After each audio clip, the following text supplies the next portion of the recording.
Preparations are going in well pace. Praveen, ज्योति, आज हम लोग राजनीतिक दलों पर जो बातें आपसे डिस्कस कर रहे थे, तो पिछले क्लास में राजनीतिक दलों पर आपसे बातें क्या हो रही थी और मान्यता प्राप्त राजनीतिक दल और गैर मान्यता प्राप्त राजनीतिक दल में क्या अंतर होता है, ये बात आपको बताई गई थी। मैंने आपसे संकेत भी किया था कि बीपीएससी में चुनाव आयोग पर और चुनाव सुधार पर राजनीतिक दलों पर प्रश्न पूछे गए हैं और अच्छे प्रश्न पूछे गए हैं। उनका जो एनालिटिकल पार्ट रहा है वो एनालिटिकल पार्ट क्या है, बहुत अच्छा रहा है।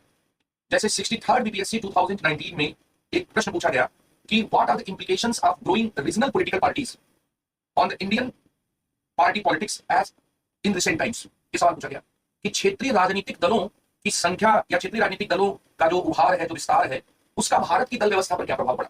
तो मैं यहां पर ये एज्यूम करते हुए दो प्रश्न बीपीएससी में आपसे पूछे जा सकते हैं। एक, जो राजनीतिक दलों को मान्यता दिए जाने के जो आधार होते हैं कि ये राष्ट्रीय स्तर के राजनीतिक दल हैं और ये राज्य स्तरीय राजनीतिक दल हैं, तो उस मान्यता के आधार को क्या है हम लोग यहाँ पर डिस्कस करेंगे। और राष्ट्रीय स्तर के और राज्य स्तर के जो मान्यता देने के जो आधार होते हैं, उसके बाद भारत में बच्चों जो राजनीतिक दलों की जो विशेषताएं हैं, अगर हम वो थोड़ा अच्छे से समझ लें तो जो बीपीएससी मेन एग्जाम में 63rd बीपीएससी में जो इस तरह के क्वेश्चन आए थे कि क्षेत्रीय राजनीतिक दलों का जो भारत में प्रसार हुआ है उसका क्या प्रभाव पड़ा है, उसको भी आप उसका उत्तर देने की स्थिति में क्या होंगे। तो यहाँ पर बच्चों मैं आपसे इसी चीज पर सबसे पहले क्या करूंगा, डिस्कशन करूंगा कि जो राजनीतिक दलों को लेकर हम लोग ये कह सकते हैं कि जो राजनीतिक दल है भारत में, जो पोलिटिकल पार्टीज हैं, तो राजनीतिक दलों का बच्चों एक बंटवारा आपको ये बताया गया कि राजनीतिक दल जितने भी होंगे वो पंजीकृत होंगे। लेकिन जो पंजीकृत दल है वो दो प्रकार के होते हैं। एक जो है पंजीकृत गैर मान्यता प्राप्त राजनीतिक दल। ठीक है, पंजीकृत गैर मान्यता प्राप्त राजनीतिक दल, इनको इंग्लिश में कहते हैं रजिस्टर्ड अनरिकॉग्नाइज्ड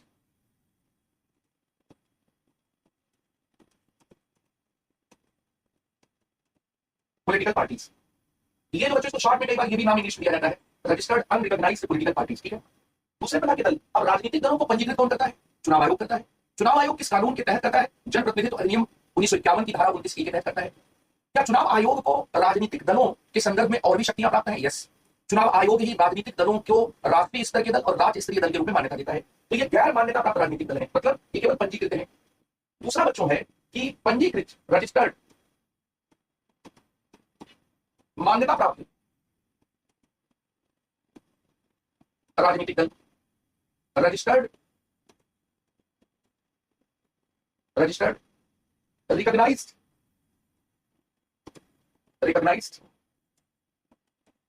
पॉलिटिकल पार्टीज। ठीक है, अब ये जो पंजीकृत मान्यता प्राप्त राजनीतिक दल, तो मान्यता का मतलब होता है दर्जा। दर्जा दो तरह का भारत में होता है। एक होता है राष्ट्रीय स्तर का, राष्ट्रीय दल का दर्जा होता है। राष्ट्रीय दल का दर्जा देने की शर्तें क्या है?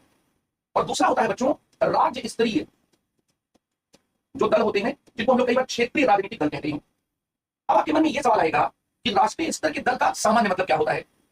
इसका एक मतलब तो ये होता है राष्ट्रीय स्तर की कोई नेशनल पार्टी है तो उसकी जो उपस्थिति है वह एक राज्य तक सीमित नहीं होगी, उसकी उपस्थिति कई राज्यों में होगी। कितने राज्यों में होगी? तो कम से कम 4 राज्य, 3 राज्य, 4 राज्य तो होगा ही होगा, 3 राज्य भी हो सकता है, कम से कम इतना। ठीक है, फिर इसके साथ ही अगर उसकी उपस्थिति है, इसका मतलब क्या है कि वो राष्ट्रीय स्तर की नीतियों को बनाने में या उसकी अपनी कोई एक सोच जरूर होगी नीतियों को लेकर, राष्ट्रीय नीतियों को लेकर उसकी अपनी सोच भी होगी। अच्छा, कई बार ऐसा भी होता है कि कोई दल राष्ट्रीय स्तर का दल नहीं है तकनीकी रूप में, लेकिन उसकी सोच हमेशा राष्ट्रीय होती है। जैसे मान लीजिए कि communist party of India, Marxist और कम्युनिस्ट पार्टी ऑफ इंडिया, तो इसमें से एक राजनीतिक दल को अभी चुनाव आयोग ने कुछ दिनों पहले उसके राष्ट्रीय स्तर का दर्जा छीन लिया, लेकिन उस छीनने से कुछ फर्क नहीं पड़ता, उसका प्रभाव कुछ राज्य तक सीमित नहीं, उनकी नीतियां हमेशा अखिल भारतीय रही है। इसी तरह से हो सकता है कि स्टालिन की जो पार्टी है डीएमके, तो द्रविड़ मुनेत्र कड़गम को लीड कर रहे हैं, करुणानिधि जी के पुत्र हैं स्टालिन। अब डीएमके को केवल एक क्षेत्रीय राजनीतिक दल इसलिए नहीं माना जा सकता क्योंकि जब गठबंधन दौर की राजनीति तो डीएमके के कई मंत्री यहाँ पर सरकार में शामिल थे। तो इसलिए हो सकता है कि कोई राजनीतिक दल तकनीकी तौर पर क्षेत्रीय स्तर का दल हो, टीएमसी जैसे तृणमूल कांग्रेस या इसी तरह से राष्ट्रीय जनता दल यूनाइटेड, ये भले ही आज तकनीकी तौर पर क्षेत्रीय स्तर के दल हैं लेकिन या बिहार में ही ये सत्ता में है, लेकिन इसके बावजूद ये राष्ट्रीय नीतियों को और राष्ट्रीय स्तर पर मतदाताओं को प्रभावित करते हैं। तो इसलिए हमें तकनीकी स्तर पर क्या है चीजें ये जानना पड़ेगा। हालांकि इससे सीधा सीधा हम कनेक्शन नहीं जोड़ सकते, फिर भी हम ये कहते हैं कि जो राष्ट्रीय स्तर का दल होता है उसकी उपस्थिति एक राज्य तक तो सीमित नहीं होगी, जो क्षेत्रीय दलों की स्थिति होती है। राजनीति इसके साथ ही जो राष्ट्रीय नीतियां होती हैं, उन राष्ट्रीय नीतियों को बनाने में उनकी अपनी क्या सोच होती है। तो यहाँ पर जो राष्ट्रीय जो नीतियां हैं उन नीतियों को बनाने में उनकी अपनी क्या सोच है। फिर इसके साथ ही आप बच्चों ये भी बात आपको समझना है, इस पॉइंट को भी आपको समझना है कि जो राष्ट्रीय स्तर के दल होते हैं वो राष्ट्रीय स्तर के दल दरअसल क्या अपने पूरे अप्रोच में लेकर अलग होते हैं। जैसे आईएएस में सवाल पूछा गया कि जहां राष्ट्रीय स्तर के दल जो है वो केंद्रीकरण पर अधिक बल देते हैं, वहां राज्य स्तरीय जो दल होते हैं वो स्वायत्तता पर अधिक बल देते हैं। जैसे बीजेपी सत्ता में आने के पहले संघवाद पर बेशक बल देती है रही है, लेकिन केंद्र में आने के बाद उसकी नीतियों में केंद्र को मजबूत करने का पक्ष अधिक दिखाई पड़ता है। और ये बात हम दूसरे राजनीतिक दलों के संदर्भ में भी कर सकते हैं। तो राष्ट्रीय स्तर का दल जो होता है उस राष्ट्रीय नीतियां बनाने में उसका कुछ न कुछ योगदान जरूर होता है। उसकी सोच जो होती है वो पूरे देश को लेकर होती है। अगर उसे तकनीकी तौर पर चुनाव आयोग के द्वारा 1968 के इलेक्शंस चुनाव चिन्ह और आवंटन नियम के तहत अगर उसको मान्यता दी जाती है, उसकी उपस्थिति भी राष्ट्रीय स्तर की होती है। तो यहाँ पर बच्चों ये भी बात है कि जो राष्ट्रीय दल है और जो राज्य स्तरीय दल है, इनको दरअसल क्या है, चुनाव चिन्ह आरक्षण एवं आवंटन जो नियम है 1968 का, उसके तहत इनको क्या मान्यता दी जाती है। तो इसको ध्यान रखना है कि एक 1968 का बच्चों नियम है और उस नियम का सरल नाम क्या है, उसका सरल नाम है चुनाव चिन्ह आवंटन आरक्षण एवं आवंटन नियम। ये चुनाव चिन्ह आरक्षण एवं जो आवंटन जो नियम है, इसके तहत ही राष्ट्रीय स्तर के दल और राज्य स्तरीय दल की क्या है मान्यता क्या दी जाती है। ठीक है, अभी मैसेज मिला हमको, तो कल थोड़ा सा बच्चों कंफ्यूजन हो गया था। राहुल जी से जो मेरी बात हुई थी उसमें क्लास को फिर से कल से स्टार्ट करनी थी, लेकिन कल कोई टेक्निकल नहीं था जिसकी वजह से क्लास नहीं हो पाई। लेकिन आपकी क्लास लगातार होगी और जो भी सिलेबस पॉलिटी में बचा हुआ है या निबंध का जो भी बचा हुआ है, उसको सिलेबस को क्या है आपको एग्जाम के पहले ही क्या पूरा करवा दिया जाएगा। जो 12 तारीख का एग्जाम है उसके पहले ही पूरा करवा दिया जाएगा। और मैं आपको पहले से ये सूचना दे रहा हूँ कि कुछ नेक्स्ट क्लासेस ऐसी होंगी, मतलब 1-2 दिन की ऐसी भी क्लास होगी जिसमें 4-5 घंटे क्लास होगी, हो सकता है सैटरडे संडे के दिन हो। तो ये भी आपको पहले से माइंड मेकअप करके चलना है। ठीक है, राष्ट्रीय स्तर के दल और राज्य स्तरीय दल को मान्यता जो है 1968 चुनाव चिन्ह आरक्षण एवं आवंटन नियम के तहत दिया जाता है। अब यहाँ पर यह भी है कि राष्ट्रीय स्तर के दल को जो मान्यता मिलती है बच्चों, वो पैरा 6B के तहत मिलती है। पैरा 6B चुनाव चिन्ह आरक्षण एवं आवंटन नियम के तहत मिलती है। ठीक है, सबसे पहले बच्चों आपको सीखना है, समझना है कि राष्ट्रीय स्तर के दल को मान्यता दिए जाने की क्या कसौटियां हैं। देखो, एक कसौटी तो वोट के परसेंटेज की है, ठीक है, दूसरी कसौटी सीट के परसेंटेज की है, और तीसरी कसौटी है 4 राज्यों में क्षेत्रीय दल होने की। मतलब अगर हम लोग यहां पर इसको थोड़ा अगले पेज पर चले तो जो बच्चों भारत में जो मान्यता प्राप्त राजनीतिक दल होते हैं, इनका निर्धारण भारत का चुनाव आयोग करता है। और चुनाव आयोग समय समय पर कुछ नियम बनाता है। वो नियम अभी मैंने आपको बताया कि वो नियम है इलेक्शन सिंबल चुनाव चिन्ह आरक्षण एवं आवंटन नियम 1968। और इसके आधार पर वह राष्ट्रीय स्तर के दल और राज्य स्तरीय दल की मान्यता देता है। राष्ट्रीय स्तर के दल की मान्यता का आधार क्या है? देखो, पहला आधार यह है वोट की प्रतिशतता, मत की प्रतिशतता। दूसरा है सीट की प्रतिशतता, और तीसरा है क्षेत्रीय दल का पैमाना, क्षेत्रीय दल होने के आधार पर। एक तो दिमाग में ये तीनों बात बैठा लीजिए, वोट, सीट और क्षेत्रीय दल। इसमें सबसे सिंपल है कि अगर कोई राजनीतिक दल 4 राज्यों में क्षेत्रीय दल का दर्जा पा जाए तो वह अपने आप राष्ट्रीय दल हो जाता है। मैंने क्या कहा? मैंने कहा कि अगर कोई राजनीतिक दल 4 राज्यों में क्षेत्रीय दल का दर्जा पा जाता है, तो वह अपने आप क्या हो जाता है? राष्ट्रीय दल हो जाता है। बहुत सिंपल है। जैसे आम आदमी पार्टी दिल्ली में सत्ता में है, पंजाब में सत्ता में है, और दिल्ली और पंजाब में पहले से वो क्षेत्रीय राजनीतिक दल थी। फिर उसने गुजरात में इलेक्शन लड़ा, गुजरात में इलेक्शन लड़ने के साथ साथ उसने गोवा में भी इलेक्शन लड़ा, और हिमाचल प्रदेश में भी क्या उसने इलेक्शन लड़ा। गुजरात में जो उसने इलेक्शन लड़ा उसमें आम आदमी पार्टी को 12.92% वोट प्राप्त हुए। ठीक है, तो आम आदमी पार्टी, अगर हम लोग आम आदमी पार्टी की बात करें तो आम आदमी पार्टी दिल्ली में पहले से क्षेत्रीय राजनीतिक दल थी, पंजाब में पहले से क्षेत्रीय राजनीतिक दल थी, और दिल्ली और पंजाब के अलावा यहां पर जो दूसरा है कि गोवा में वह क्षेत्रीय राजनीतिक दल का दर्जा प्राप्त कर चुकी थी, और गुजरात में उससे इस बार यह दर्जा मिला। हालांकि वो हिमाचल प्रदेश में बहुत ज्यादा वोट नहीं खींच पाई, लेकिन इन 4 राज्यों में उसने जो क्षेत्रीय राजनीतिक दल का दर्जा प्राप्त किया, 4 राज्यों में कोई भी पॉलिटिकल पार्टी अगर क्षेत्रीय राजनीतिक दल घोषित हो जाती है तो वह राष्ट्रीय राजनीतिक दल का दर्जा क्या है यहाँ प्राप्त कर लेती है। इसको एक और उदाहरण से क्या है समझें। 2019 में अरुणाचल प्रदेश में, मणिपुर में, मेघालय और नागालैंड में 4 राज्यों में राज्य स्तरीय या क्षेत्र स्तरीय दल के रूप में नेशनल पीपुल्स पार्टी स्थापित हो गई। इसलिए जैसे आम आदमी पार्टी को 2023 में इस पैमाने के आधार पर राष्ट्रीय स्तर के दल की मान्यता मिली, वैसे ही बच्चों नेशनल पीपुल्स पार्टी, जिसको शॉर्ट में मैं लिख रहा हूं एनपीपी, 2019 में इसको राष्ट्रीय राजनीतिक दल की मान्यता मिल गई। और वो किन 4 राज्यों में क्षेत्रीय राजनीतिक दल है? ये पीएच संगमा के जो सुपुत्र है, जो अरुणाचल प्रदेश में इस समय मुख्यमंत्री है, उन्हीं की पार्टी है ये। एक मूल रूप से देखा है तो कांग्रेस की पार्टी, कांग्रेस से अलग हुए लोग हैं। तो ये अरुणाचल प्रदेश, मणिपुर, मेघालय और नागालैंड, ये 4 राज्यों में है। ये है अरुणाचल प्रदेश, मेघालय, मणिपुर, अरुणाचल प्रदेश, मेघालय, मणिपुर और नागालैंड। इन 4 राज्यों में क्षेत्रीय स्तर की या राज्य स्तरीय दल की मान्यता प्राप्त होने की वजह से एनपीपी को, एनपीपी है नेशनल पीपुल्स पार्टी, आप आम आदमी पार्टी, ये दोनों पार्टियों ने क्या किया, इसको राष्ट्रीय स्तर के दल का दर्जा मिला। ठीक है, राष्ट्रीय स्तर के दल का दर्जा प्राप्त होने का एक आधार मैंने कहा कि वोटिंग परसेंटेज है। अगर आपको पिछले लोकसभा चुनाव में या 4 या उससे अधिक राज्यों के विधानसभा चुनाव में, 4 या उससे अधिक राज्यों के विधानसभा चुनाव में या पिछले लोकसभा चुनाव में 6% आपको क्या मिलता है, वोट मिलता है, और इसके साथ ही 4 लोकसभा सीटें मिलती हैं। क्या है भाई, 6% आपको वोट मिले और 4 लोकसभा सीटें मिल जाए तो आप राष्ट्रीय स्तर के दल की मान्यता प्राप्त कर लेंगे। 6% वोट और 4 लोकसभा सीट। ये 6% वोट कहां पर राष्ट्रीय स्तर का है, तो पिछले लोकसभा चुनाव में मान लीजिए एक राज्य में अगर किसी ने 6% वोट प्राप्त किया तो ये नहीं होगा। एक राज्य में क्या है, ये नहीं होगा। दरअसल क्या है, 4 राज्यों में और या पिछले विधानसभा के चुनाव में 4 राज्यों में ये अगर होता है तो ये राष्ट्रीय स्तर के दल की मान्यता मिल जाएगी। और इसके साथ ही बच्चों एक और सिंपल फार्मूला है कि ये हो सकता है कि कोई लोकसभा सीट न जीत पाए, हो सकता है कि वो क्या है, बहुत से राज्यों में चुनाव न लड़ पाए। अगर वो पिछले लोकसभा चुनाव में 2% सीटें, 2% सीट आप समझ रहे हैं कितना होगा। अगर मान लीजिए 550 सीट मान लें, क्योंकि जो लोकसभा में जो 2 सीट अनुसूचित जो 2 एंग्लो इंडियंस के लिए मनोनीत होती थी, उसको अब क्या है, मनोनयन तो होगा नहीं, तो 550 का 2% सीट कितना हुआ, 11 सीट। 11 सीट अगर किसी पॉलिटिकल पार्टी को मिल जाए तो वह पॉलिटिकल पार्टी क्या हो जाएगी, राष्ट्रीय स्तर की पार्टी क्या हो जाएगी। 3 पैरामीटर बता दिया मैंने। यदि कोई क्षेत्रीय स्तर का राजनीतिक दल 4 राज्यों में क्षेत्रीय स्तर का राजनीतिक दल का दर्जा प्राप्त कर लेता है, 1 या 2 में नहीं, 3 में नहीं, 4 राज्यों में, तो वह अपने आप राष्ट्रीय स्तर के दल के रूप में प्रोन्नयन प्राप्त कर लेता है, प्रमोशन क्या प्राप्त कर लेता है। दूसरा, 6% वोट और 4 लोकसभा सीटें, मतलब यहां पर कि उसका वोटिंग शेयर कितना हो, लास्ट लोकसभा के इलेक्शन में या विधानसभा के असेंबली के इलेक्शन में 6% हो, और इसके साथ ही एटलीस्ट 4 एमपीज भी होनी चाहिए। फिर 2% सीट जो है, 2% सीट कितना होगा, कम से कम 11 सीट, अगर 550 का आंकड़ा लेंगे 2% सीट जो है कम से कम 3 राज्यों में, ये भी ध्यान रखना है कि 2% 11 सीट एक राज्य में आ गई तो राष्ट्रीय स्तर के दल की मान्यता नहीं मिलेगी। 2% सीट कम से कम 3 राज्यों में अगर है तो इसे राष्ट्रीय स्तर के दल की मान्यता कह दी जाएगी।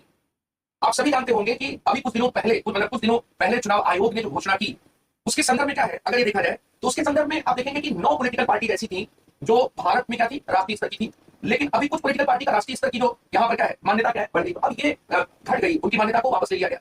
इस क्लब में नई शामिल होने वाली पार्टी कौन है, इस क्लब में नई शामिल होने वाली पार्टी आम आदमी पार्टी है। इस राष्ट्रीय स्तर के दल के क्लब से बाहर जाने वाली पार्टी कौन सी है, टीएमसी है, सीपीआई है और एनसीपी है। ये तीनों पार्टियां बाहर हो गई। ठीक है, कुल कितनी पार्टी हो गई भाई, तो कुल यहाँ पर 1 इसमें जुड़ी और 3 बाहर हुई।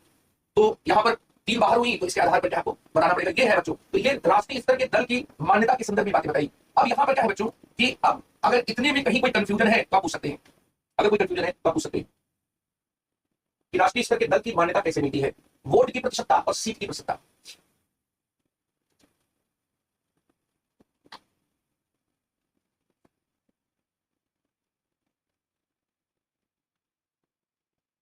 समझ में आ गया बच्चों,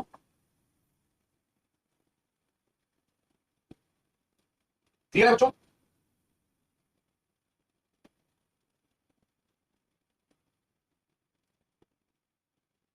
any doubt, any confusion? Okay, इसको पहले लिख लेते हैं। यहां पर बात समझने की है, थोड़ी थोड़ी इसमें टेक्निकलिटी है।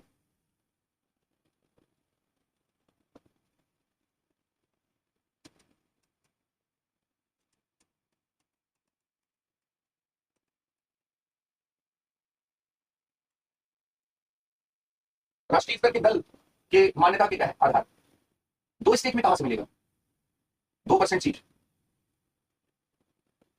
ये 2% सीट है, तो सीट का 2% मतलब 550 का 2%। ये 6% वोट है। मान लीजिए कि 40% वोट पड़ा तो उसमें से 6%। ठीक है, 4 राज्यों में प्रत्येक राज्य में 6% वोट क्या है, 6% वोट पिछले लोकसभा चुनाव में या विधानसभा चुनाव में। और ये वोट शेयर 4 या 4 से अधिक राज्यों का देखा जाएगा। ठीक है, ये वोट शेयर जो देखा जाएगा वो 4 या 4 से अधिक राज्यों का क्या देखा जाएगा। इसको लैंग्वेज कैसे देंगे, लैंग्वेज से बात समझ में आ जाएगी। पहला कि यदि कोई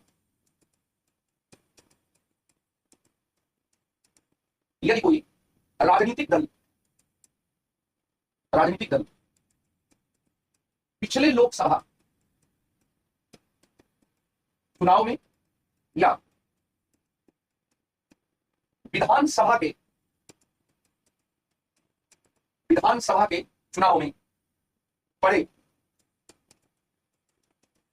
कुल मतों का 6% हासिल करता है, और यह कम से कम 4 या उससे अधिक राज्यों में है तथा 4 लोकसभा सीटें 4 लोकसभा सीटों पर जीत दर्ज करता है तो उसे राष्ट्रीय स्तर के दल की मान्यता दी जाती है। यहां पर ध्यान देने की बात क्या है? कुल मतों का 6%, यह ध्यान देने की बात है। कितना? 4 या उससे अधिक राज्यों में, और इसके साथ ही 4 लोकसभा सीटों। तो यह फॉर्मूला क्या हो गया?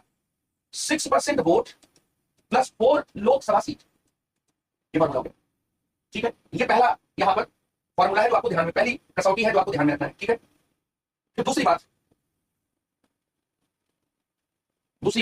यदि कोई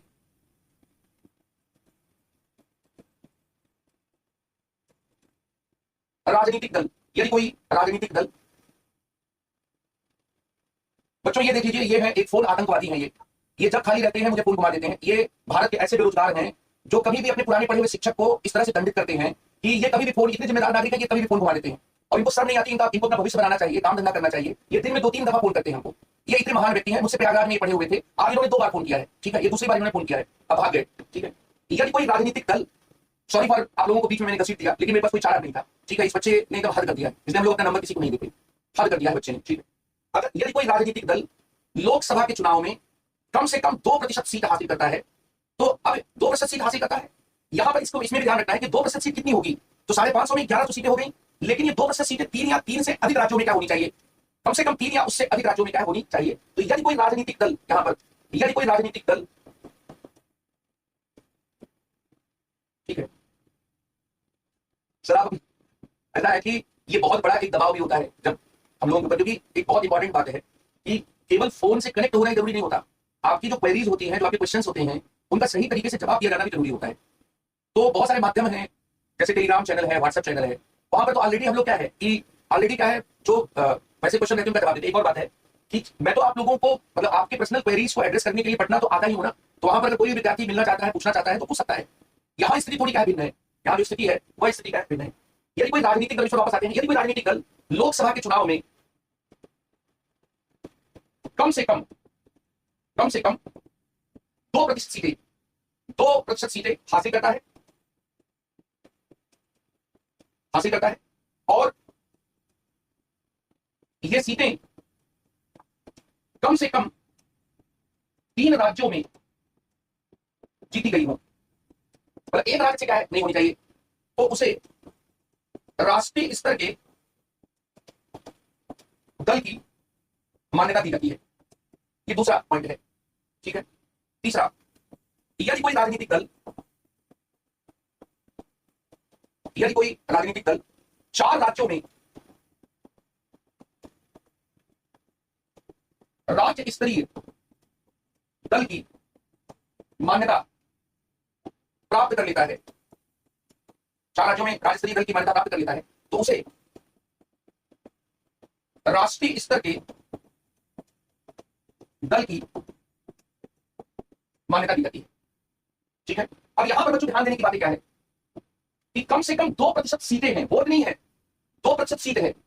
यहां पर वोट है और यहां पर परसेंटेज नहीं है, लोकसभा सीटें हैं, और ये 2% सीटें कम से कम 3 राज्यों में जीती गई हो। यदि कोई राजनीतिक दल 4 राज्यों में राज्य स्तरीय दल की मान्यता प्राप्त कर ले, तो ये राष्ट्रीय स्तर के दल की मान्यता के बच्चों क्या आधार है? ठीक है, ये क्या है, मान्यता की क्या आधार?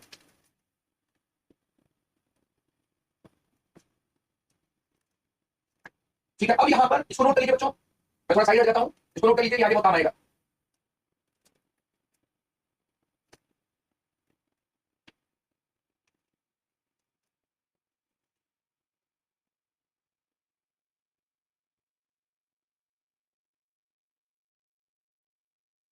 नोट कर लिया आप लोगों ने? वेरी गुड, अब क्लियर हो गया बच्चों ये?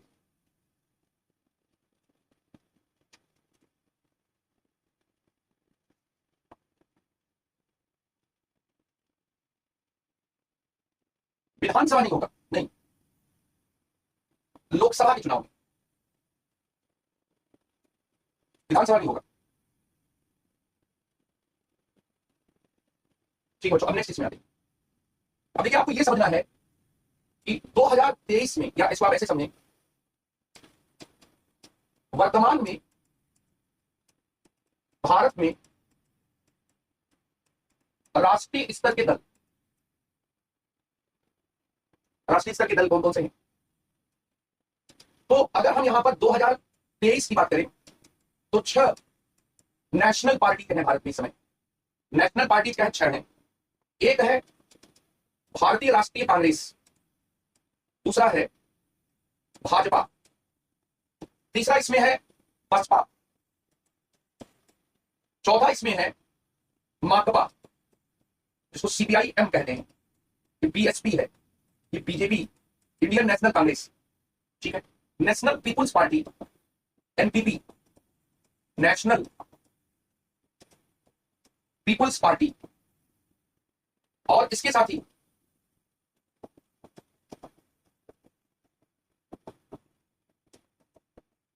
आम आदमी पार्टी। आम आदमी पार्टी जो है ये 6 हो गया। 2023 से पहले क्या था? ये तो 6 थी ही, प्लस मतलब ये 6 में से 5 तो थी ही,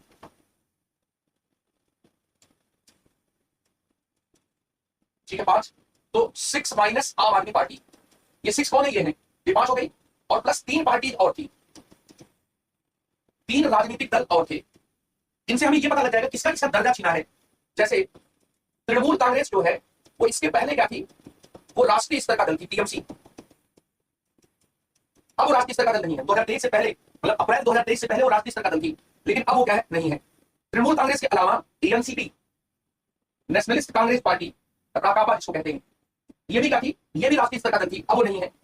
और इसके साथ ही बच्चों कम्युनिस्ट पार्टी ऑफ इंडिया, तीसरा भाकपा, जिसको सीपीआई कहते हैं, ये भी राष्ट्रीय स्तर का दल थी, अब वो नहीं है। तो अगर इनको हम लोग जोड़े तो पहले 8 मैंने गलती से 9 बोल दिया था, 9 नहीं थे, मतलब 2023 से पहले 8 राष्ट्रीय स्तर के दल थे, 8 राष्ट्रीय स्तर के दल थे। इसमें 5 तो अभी भी बने हुए हैं, एक इसमें नई एंट्री आम आदमी पार्टी की हुई, ठीक है, और बाकी 3 का क्या है? इनका दर्जा, राष्ट्रीय दल का दर्जा इनका छिन गया, क्योंकि पिछले इलेक्शंस में वो इस जो पैरामीटर्स थे उन पैरामीटर्स पर खरी नहीं उतरी। ये प्रेजेंट सिचुएशन है, नोट कर लीजिए इसको भी।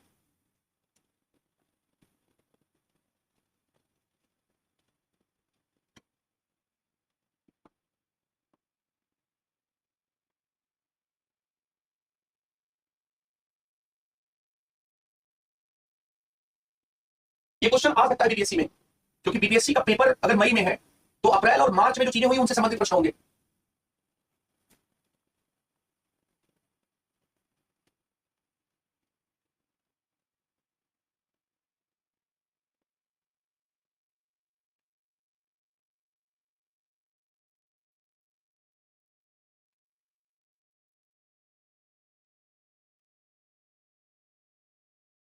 हो गया, बहुत बढ़िया। अब बच्चों लोग आते हैं राज्य स्तरीय दल के रूप में। जैसे यहां पर मैंने आपको समझाया कि भाई राष्ट्रीय स्तर के दल की क्या मान्यता है। अब राज्य स्तरीय दल, इसको नेक्स्ट पेज पर लेते हैं।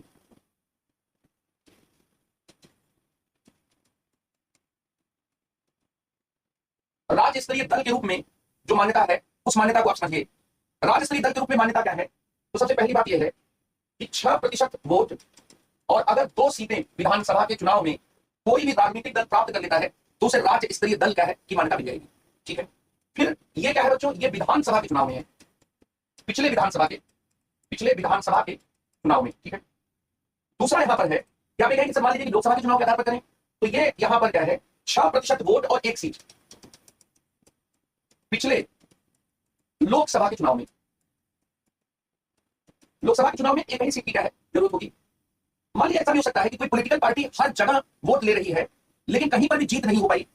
यहां पर क्या है कि कहीं पर भी जीत नहीं ले पाई, तो कहीं पर भी जीत नहीं ले पाई इसका मतलब क्या हुआ? उसने लड़ा तो अच्छा, तो यहां पर क्या है बच्चों? 3% सीट, कोई वोट, कोई 3% सीटें जो हैं वो कोई जीत ले, तो ऐसा भी हो सकता है। 3% सीटें जीत रहा है कब? पिछले विधानसभा के चुनाव में। ये उस स्थिति से भिन्न है जब हम वोटिंग परसेंट के हिसाब से डिसाइड करते हैं, ठीक है। चौथी बात यहां पर यह है, ऐसा भी हो सकता है कि कोई पॉलिटिकल पार्टी जो है लगभग 25 सीटों का चुनाव लड़े विधानसभा का और 1 सीट उसमें से जीत जाए तो भी उसे मिल जाएगा। जैसे मान लीजिए 100 सीटों पर इलेक्शन लड़ा और 4 जीत गई तो मिल जाएगा 25 पर 1। पांचवा 8% वोट पा जाए, सीट भले ही न जीते। ये 5 आधार हैं। प्रवीण का है कि माकपा नहीं है, माकपा बची हुई है, भाकपा बाहर हो गई। यहां पर आप देखिए कि माकपा राष्ट्रीय स्तर के दल के रूप में बची हुई है, जो इसमें गायब हुई भाकपा हुई है, भारतीय कम्युनिस्ट पार्टी और मार्क्सवादी कम्युनिस्ट पार्टी। तो माकपा ही तो बंगाल में ज्योति बसु जी की और जो सरकार थी, तो माकपा अभी भी केरल में एक बहुत महत्वपूर्ण ताकत है, ठीक है। बिहार में भी उसको कुछ परसेंटेज वोट तो मिलता ही मिलता है। इसलिए यहां ध्यान देने की बात है, माकपा बची हुई है, बाहर कौन निकला है? भाकपा निकली है, भारतीय कम्युनिस्ट पार्टी ऑफ इंडिया, ठीक है। अब इसमें फिर से बच्चों यहां पर आते हैं कि मैंने क्या कहा, पिछले विधानसभा के चुनाव में 6% वोट 2 सीटें, पिछले लोकसभा के चुनाव में 6% वोट 1 सीट, पिछले विधानसभा के चुनाव में 3% सीट। अब 3% सीट मतलब अगर मान लीजिए कि 200 सीटें हैं तो 67, यहां पर 200 सीटें हैं तो 100 सीट में 3 और 200 सीट में 6 सीटें, ठीक है।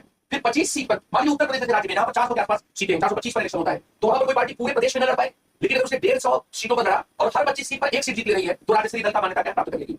8% सीट, 8% जो सीट है उसको क्या है प्राप्त कर लेगी। तो ये यहां पर राज्य स्तरीय दल की मान्यता। पिछले विधानसभा के चुनाव में 6% वोट और 2 सीटें प्राप्त करने वाला राजनीतिक दल राज्य स्तरीय दल की मान्यता प्राप्त कर लेता है। अब इसको मैं लैंग्वेज में लिख देता हूं यहां पर। नेक्स्ट बच्चों, राज्य स्तरीय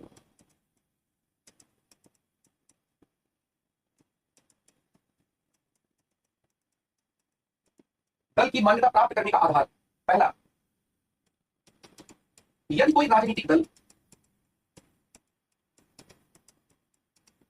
पिछले विधानसभा के चुनाव में 6% वोट हासिल करता है और दो सीटों पर जीत दर्ज करता है, तो उसे राज्य स्तरीय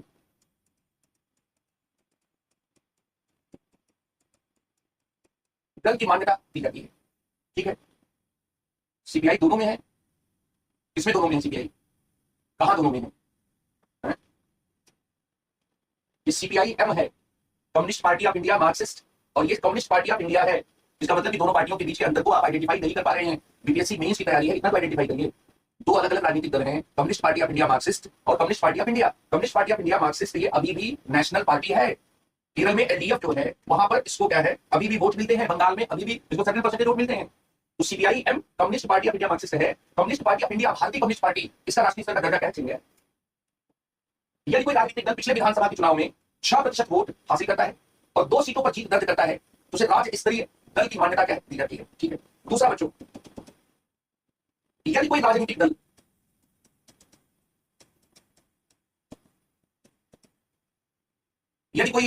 दल पिछले लोकसभा चुनाव में राज्य में 6% वोट हासिल करता है और 1 सीट पर जीत दर्ज करता है,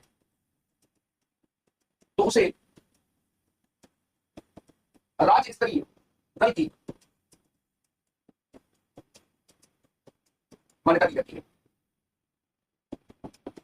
यदि कोई राजनीतिक दल पिछले विधानसभा चुनाव में 2% नहीं 3% सीटें हासिल करता है, तो उसे राज्य स्तरीय दल की मान्यता दी जाती है। यदि कोई राजनीतिक दल प्रत्येक 25 सीट में से 1 सीट पर जीत दर्ज करता है, तो उसे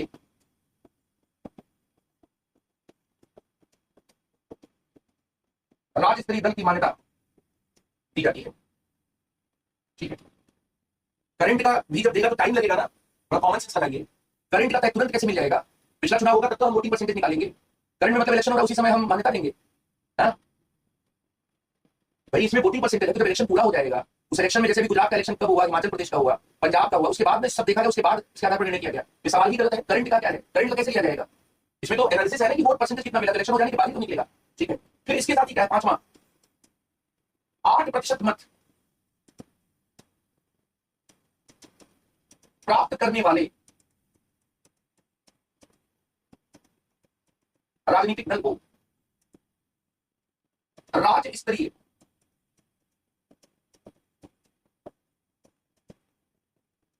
दल की मान्यता दी जाती है। अशोक कुमार का एक बहुत अच्छा प्रश्न है, क्या दो दल आपस में गठबंधन करके इन नियमों पर, ऐसा है कि, या नोट कर लीजिए, जिस प्रश्न का मैं जवाब देता हूं इसको नोट कर लीजिए।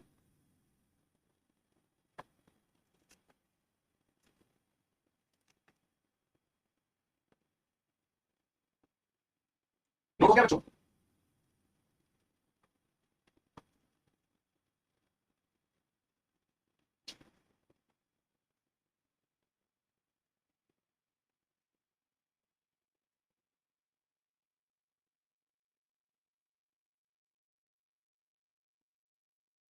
विधानसभा चुनाव में ठीक है 8% मत पिछले, भाई राज्य है ना तो राज्य का उसी राज्य का लिया जाएगा ना, पिछले विधानसभा चुनाव, यहां सीट नहीं है, यहां पर सीधे सीधे क्या है,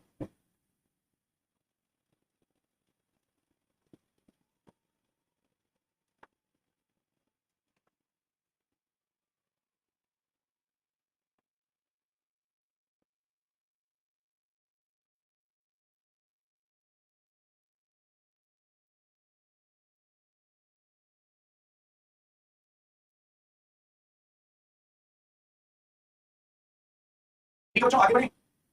अब देखिए क्या है, उत्तर प्रदेश में क्या हुआ,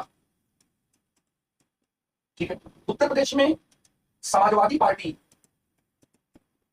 और बहुजन समाज पार्टी के बीच में गठबंधन हुआ। बहुजन समाज पार्टी के बीच में क्या हुआ, गठबंधन हुआ। इस गठबंधन के बाद बहुजन समाज पार्टी की जो सीटें थी वो सीटें बढ़ गई। इसका मतलब क्या हुआ कि जो जन स्वराज यात्रा पर निकले, जो पीके जी बोलते हैं कि वोट जो ट्रांसफर था वो वोट ट्रांसफर हुआ। किसको वोट ट्रांसफर हुआ, समाजवादी पार्टी के वोटर ने बहुजन समाज पार्टी के प्रत्याशी को वोट ट्रांसफर किया। ठीक है, बहुजन समाज पार्टी की सीटें बढ़ गई, लेकिन बहुजन समाज पार्टी के वोटर ने समाजवादी पार्टी को वोट ट्रांसफर नहीं किया, इसलिए समाजवादी पार्टी की सीटें नहीं बढ़ी। अच्छा, नॉर्मली क्या है, सीट और वोट में सीधा सीधा अनुपात तो नहीं होता, और ये कहा जाता है कि भारत में जो चुनाव प्रणाली है, भारत में जो चुनाव प्रणाली है, इस चुनाव प्रणाली में जो first past the post system है, इसकी सबसे बड़ी कमी यही है कि इसमें वोट के अकॉर्डिंग क्या है, सीट नहीं मिलती, वोट और सीट का प्रपोर्शन इसमें नहीं होता।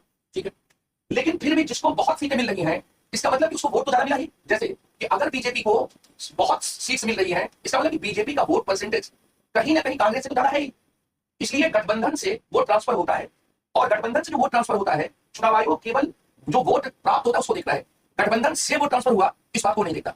वो ये देखता है कि जैसे आप देखेंगे, मैंने आपसे एक डेटा शेयर किया कि आम आदमी पार्टी को गुजरात के चुनाव में 12.92% वोट मिले। तो आम आदमी पार्टी को ये मैंने कैसे बताया, चुनाव आयोग के डॉक्यूमेंट्स बताया, अखबारों में निकला था। तो 12.92% वोट मिले, सीटें नहीं मिली, क्योंकि सीट के लिए आप जानते होंगे कि बाकी कैंडिडेट से ज्यादा मिलना चाहिए, तो कहीं 50 वोट मिल गया, कहीं 500 वोट मिल गया, इस तरह से कलेक्टिवली क्या हुआ कि पूरे प्रदेश में 12.92% वोट मिले। अब 12.92% वोट जो है वो इस 8% की कैटेगरी से तो ज्यादा है ना, ये जो 8% मत है इससे तो ज्यादा है ना वो, और अगर जाता है तो उसको राज्य स्तरीय दल की मान्यता मिल जाएगी, और पहले से वो 3 स्टेट में पहले से ही स्टेट लेवल की पार्टी है, तो जैसे ही वो गुजरात में 12% मत प्राप्त कर लेगी आम आदमी पार्टी, वैसे ही क्या हो जाएगी, नेशनल लेवल की पार्टी हो जाएगी। लेकिन यही चीज आम आदमी पार्टी के साथ हिमाचल प्रदेश में तो नहीं हुआ, इसलिए आशु ये हो सकता है कि गठबंधन करने के बाद वोट शेयरिंग हुआ। जैसे बिहार का एक मामला चल रहा है, बिहार में जे कृष्णैया एक कलेक्टर थे, उनको आनंद मोहन सिंह को माना गया कि उन्होंने उनकी हत्या करवा दी, और कौन शुक्ला थे, आज उस पर इंडियन एक्सप्रेस में एक आर्टिकल पूरा आया है, और इंडियन एक्सप्रेस में संपादकीय में लिखा गया, जो आईएएस हैं, उनकी पत्नी आंध्र प्रदेश के किसी कॉलेज में प्रोफेसर हैं, उन्होंने प्रधानमंत्री नरेंद्र मोदी और नीतीश जी से ये गुजारिश की है, निवेदन किया है कि आप इसको न करें। पहली बात है कि सुप्रीम जो बिहार सरकार उस समय थी उसने मृत्युदंड की मांग की थी, लेकिन सुप्रीम और मृत्युदंड हाईकोर्ट ने दिया था, लेकिन सुप्रीम कोर्ट ने उसको आजीवन कारावास में बदल दिया। ठीक है, बिल्किस बानो का इसी तरह का मामला हुआ था, वहां भी डिमिशन दे दिया गया, बिहार में भी दे दिया गया। तो क्या दक्षिणपंथी पार्टी भाजपा और क्या समाजवादी विचारधारा को चलाने वाली पार्टी नीतीश जी की पार्टी और जेडी और आरजेडी, सारी पार्टियां इलेक्टोरल पॉलिटिक्स में बिल्कुल एक ही तरह का काम करती हैं। प्रॉब्लम यह है कि वो केवल विजिबिलिटी का, इलेक्शन के आधार पर फैसले लेना शुरू कर देती हैं, और भारत में क्रिमिनलाइजेशन ऑफ पॉलिटिक्स की वजह से, राजनीति के अपराधीकरण की वजह से, चुनाव जो राजनीति है उसमें जो अपराधियों का या आपराधिक पृष्ठभूमि के लोगों का जो प्रवेश रहा, उसने भारतीय समाज को बहुत नुकसान पहुंचाया, भारत के लोकतंत्र को भी बहुत नुकसान पहुंचाया। जैसे कि जब भी चुनाव में गुंडे, बवाली, माफिया ये लोग उतरेंगे, तो एक सामान्य पृष्ठभूमि का कोई पुरुष और खासतौर पर महिलाएं चुनाव में नहीं आएंगी, तो महिला मतदाता चुनाव में काफी है, महिला प्रत्याशी कम है, और आज ये मुद्दा क्या है, इंडियन एक्सप्रेस में फ्रंट पेज पर है, फिर उसके बाद आप देखेंगे भीतर भी है, सीधे सीधे आरोप है कि कुछ प्रतिशत राजपूत वोटों को प्राप्त करने के लिए नीतीश कुमार जी का ये जो फैसला है, ये फैसला चुनावी समीकरण से और गणित से क्या प्रभावित था।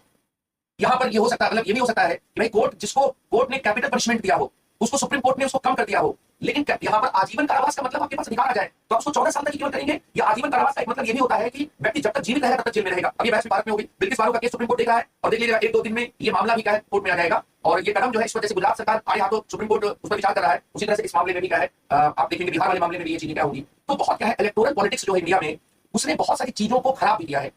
जैसे कास्टिज्म को इलेक्टोरल पॉलिटिक्स कई बार और मजबूत करती है, क्योंकि भारत में लोग जो है कई बार एक जाति विशेष से संबंधित व्यक्ति के रूप में वोट करते हैं। वो विकास के लिए वोट क्या है नहीं करते हैं, वो विकास के लिए वोट क्या है नहीं करते हैं। मेरा जो टेलीग्राम चैनल है जिस पर मैं न्यूज़पेपर्स की खबरें और नोट्स वगैरह जो शेयर करता हूं, उसका मेरे नाम से दीपक कुमार सिंह PW के नाम से है, ठीक है। तो बच्चों यहाँ पर मैंने आपको ये बताया कि ये जो मुद्दा है, आप देखिए आप सोचिए, और इसमें दलित मुद्दा भी आ रहा है, क्योंकि जी कृष्णैया जो थे वो दलित थे।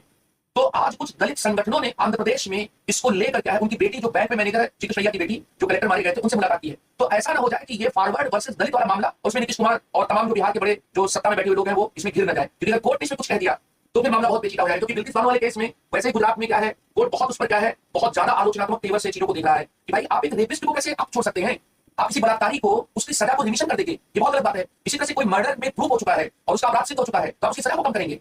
ये एक बहुत बड़ा क्या है मुद्दा क्या है भारत में सामने आ रहा है, पहले गुजरात में आया और उसके बाद बिहार में आ गया। अब देखते हैं सुप्रीम कोर्ट इस पर क्या नजरिया क्या है लेता है। फिर बच्चों यहाँ पर हम लोग आते हैं, नेक्स्ट जो पॉइंट है उस पॉइंट को लेते हैं कि आपसे बीपीएससी के पेपर में एक बहुत अच्छा प्रश्न पूछा गया, उस प्रश्न को या उस तरह के प्रश्न को आप कैसे हैंडल करेंगे, इस बात को क्या है आपको क्या ध्यान रखना है। 63rd जो बीपीएससी है, इसके मेन का जो क्वेश्चन है बच्चों, मेंस का क्वेश्चन पेपर जो है, तो ये क्वेश्चन पेपर जो है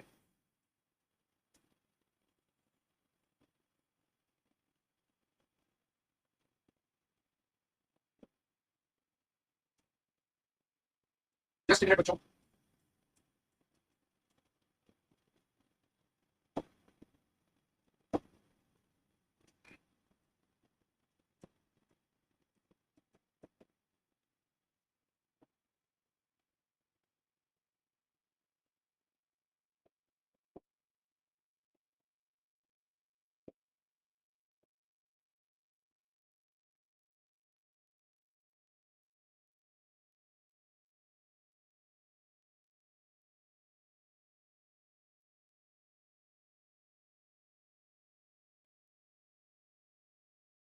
इसमें बच्चों देखेंगे आपकी जो पेपर है,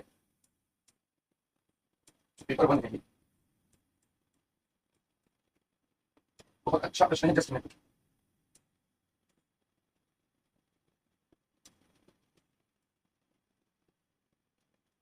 जैसे हाल के दिनों में भारतीय राजनीति पर बढ़ते हुए क्षेत्रीय राजनीतिक दलों के प्रभाव क्या है, ठीक है, ये सवाल क्या पूछा गया।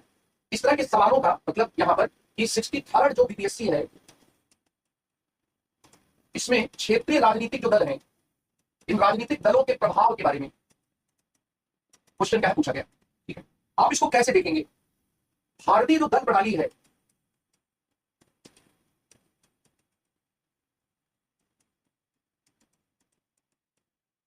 उसकी विशेषताओं को अगर हम लोग समझ लें, सबसे पहला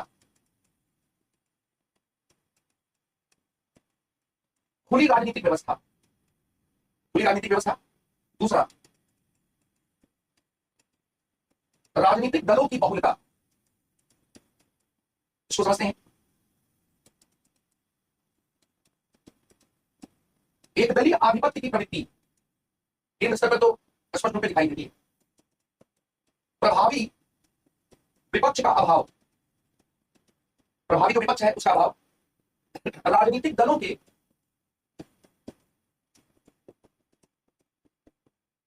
सैद्धांतिकी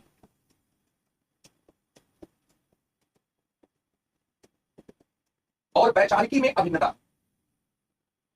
क्षेत्रीय दलों का तीव्र विकास, इसको इस पॉइंट को यहीं पर ढूंढ लेते हैं। क्षेत्रीय दलों का तीव्र विकास, नेतृत्व का संकट और व्यक्तित्व उपासना, नेतृत्व का संकट और व्यक्तित्व उपासना। दलों के भीतर गुटबंदी, निर्दलीय प्रत्याशियों की सक्रियता, निर्दलीय प्रत्याशियों की सक्रियता, धर्म तथा जाति आधारित दल,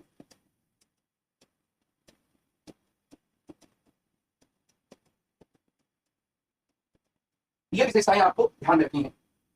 ठीक है, अब ये विशेषताएं अगर आपने नोट कर लिया हो तो मैं आगे इनके एक्सप्लेनेशन को करूं।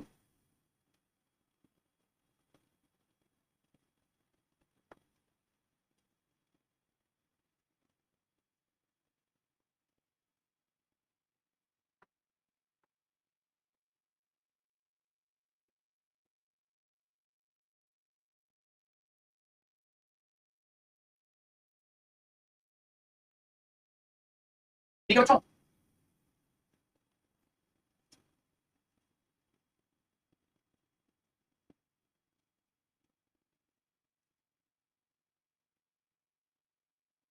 आगे बढ़ूं या रोकूं क्लास?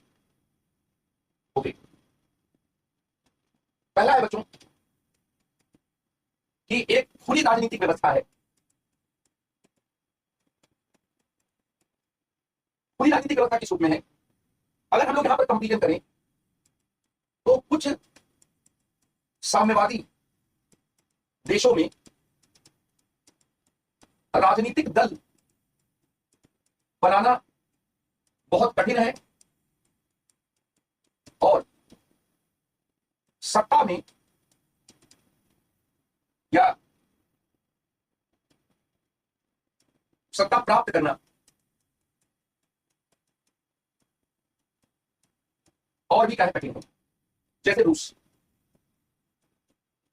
जैसे रूस में इस तरह की स्थिति है। ठीक है, यहां पर क्या है कि रूस का जो संविधान है साम्यवादी दल को छोड़कर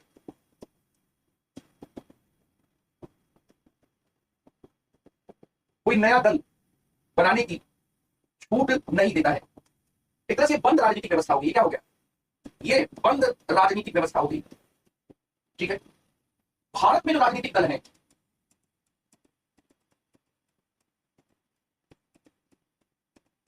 राजनीतिक दल बनाना अनुच्छेद 19(1)(c) के तहत यूनियन, एसोसिएशन, यूनियन व एसोसिएशन बनाने के मूल अधिकार के तहत आता है और सूचना अधिकार कानून 2005, सूचना अधिकार कानून 2005 के तहत राजनीतिक दलों को लोक प्राधिकरण, पब्लिक अथॉरिटी नहीं माना जाता है, नहीं माना जाता है। ठीक है, इससे मतलब यहां पर कुल मिलाकर क्या है कि राजनीतिक दलों का नियमन व नियंत्रण अपनी सीमित शक्तियों के आधार पर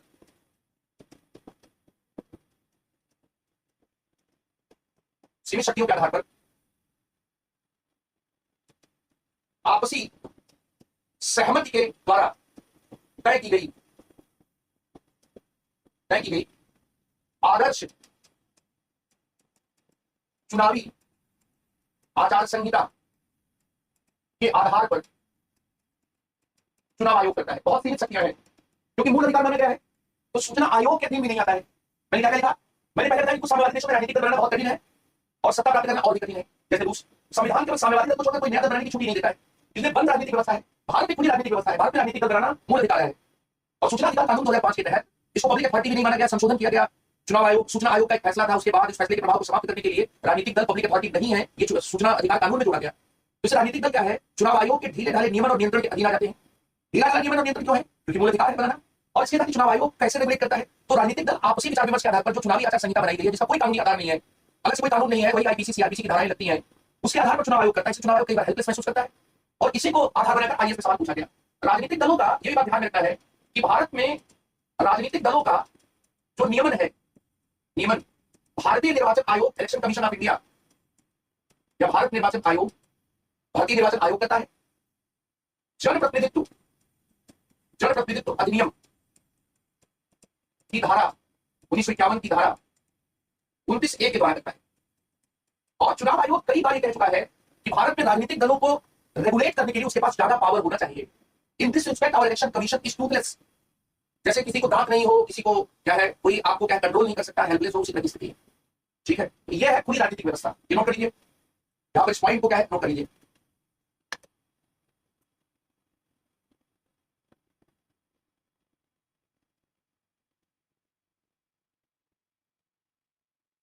नोट करिए बच्चों आप लोगों ने।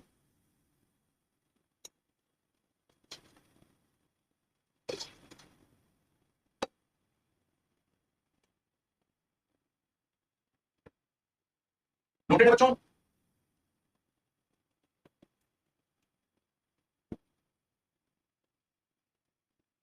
आगे बढ़ूं?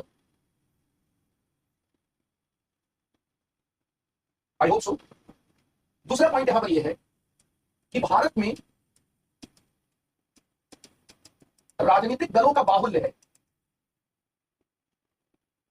ठीक है, ये इसमें लिखेंगे।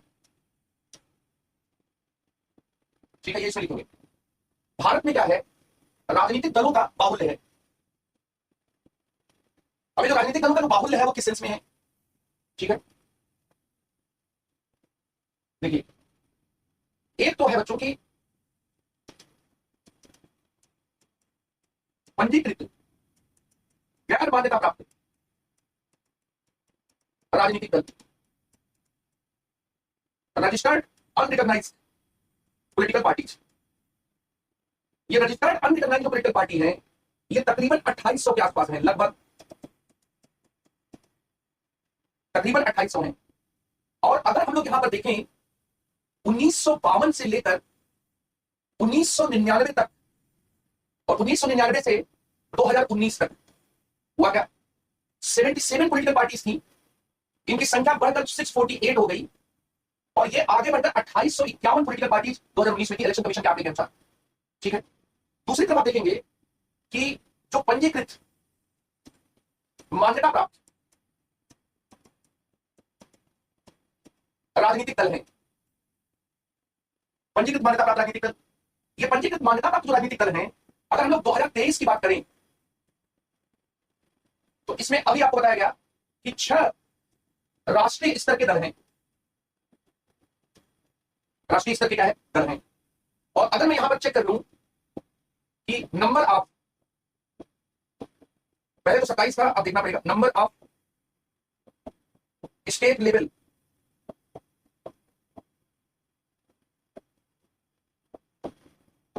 Political parties in India. ठीक है, पुराना ही डाटा क्या है दे रहा है। हाँ, ये जो डाटा है अगर हम लोग देखें तो 6 नेशनल पार्टी हैं 2023 में, नेशनल पार्टी हैं। और इसके साथ ही बच्चों state parties, list of all state party, all India party, ये लिस्ट है। संख्या, ये जो सारी संख्या है, ये मुझे जो लगता है कि 23 से 24 होगी, क्योंकि कुछ को डी रजिस्टर्ड किया है। तो अगर हम लोग यहाँ पर आंकड़े का प्रयोग करें तो 2019 का जो आंकड़ा है, इस आंकड़े के अनुसार एग्जैक्टली जो फिगर है वो मैं कल आपको बता दूंगा। 27 जो है वो पॉलिटिकल पार्टी है जो राज्य स्तरीय दल है, राज्य स्तरीय दल है। अगर जैसे हम लोग बिहार की बात करें तो बिहार में 5 राज्य स्तरीय दल हैं, उसमें से एक का दर्जा शायद छिन गया तो 4 हो गया। जैसे कि बिहार की हम लोग अगर बात करें तो जेडीयू और आरजेडी, ये दोनों क्या है, राज्य स्तरीय दल वो है। फिर इसके साथ ही एलजेपी, फिर एलजेपी के साथ साथ रालोसपा के अलावा यहां पर सीपीआई एमएल, मार्क्सिस्ट लेनिनिस्ट, ये जो दल थे ये 5 राज्य स्तरीय दल क्या है वहां पर थे। तो अगर हम टोटल फिगर आउट करें, मतलब ये संख्या अगर जोड़ दें तो 27-33 हुआ और यहां पर 2800, 2850 और 33, लगभग 2900 राजनीतिक दल है भारत में। 2900 राजनीतिक दल बहुत होते हैं। और इतने राजनीतिक दल क्यों हैं? अब सवाल ये उठेगा कि भारत में राजनीतिक दलों की बहुलता क्यों है? भारत में राजनीतिक दलों की बहुलता होने के कई कारण हैं। पहला, भारत में संघात्मक प्रणाली है, एक कारण यह है। यहां कारण क्या है? पहला कारण है संघात्मक प्रणाली होना। दूसरा कारण है क्षेत्रीय आकांक्षाएं, इसमें क्षेत्रीय राजनीतिक दलों की संख्या ज्यादा है। और तीसरा कारण है बच्चों चुनाव प्रणाली। जो चुनाव प्रणाली है first past the post system, ये ज्यादा राजनीतिक दलों के लिए उपयुक्त है। जो प्रोपोर्शनल रिप्रेजेंटेशन सिस्टम है वो ज्यादा राजनीतिक दलों के लिए खाद पानी उसमें नहीं मिलता है, तो ये भी एक कारण है। फिर भारत में कई बार क्या सामाजिक जो व्यवस्था है, सामाजिकता को लेकर जो सोच है, वो भी क्या कारण है। तो ये दूसरा पॉइंट है बच्चों, इसको भी आप क्या नोट कर लीजिए। दूसरा पॉइंट है, इस दूसरे पॉइंट को भी नोट कर लीजिए। ठीक है, आज मैं इतना ही रखता हूं बच्चों, बाकी इसमें जो पॉइंट्स है वो कल की क्लास में मैं डिस्कस कर दूंगा। ठीक है, कल की क्लास में डिस्कस कर दूंगा। आज की कक्षा में अगर कहीं किसी भी प्रकार की कोई समस्या आई हो, कोई बात आपको समझ में नहीं आई हो, आप पूछ सकते हैं। बीपीएससी मुख्य परीक्षा का जो स्तर है, वहां आप देखेंगे कि चुनाव आयोग, चुनाव सुधार, राजनीतिक दल, ये एक ऐसा टॉपिक है जिससे कई बार प्रश्न पूछा गया, आगे भी पूछा जाएगा। क्योंकि बीपीएससी में एक दो स्टैटिक क्वेश्चन होते हैं और एक दो डायनेमिक क्वेश्चन होते हैं। तो डायनेमिक वाला सेक्शन ये है, जो डायनेमिक वाला सेक्शन है, ये सेक्शन है। Any doubt, any confusion?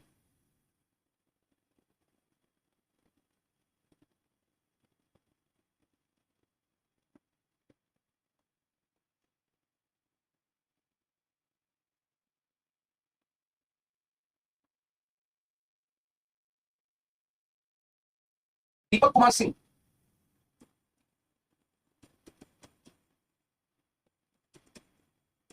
PW करके। ठीक है बच्चों, कल मिलते हैं।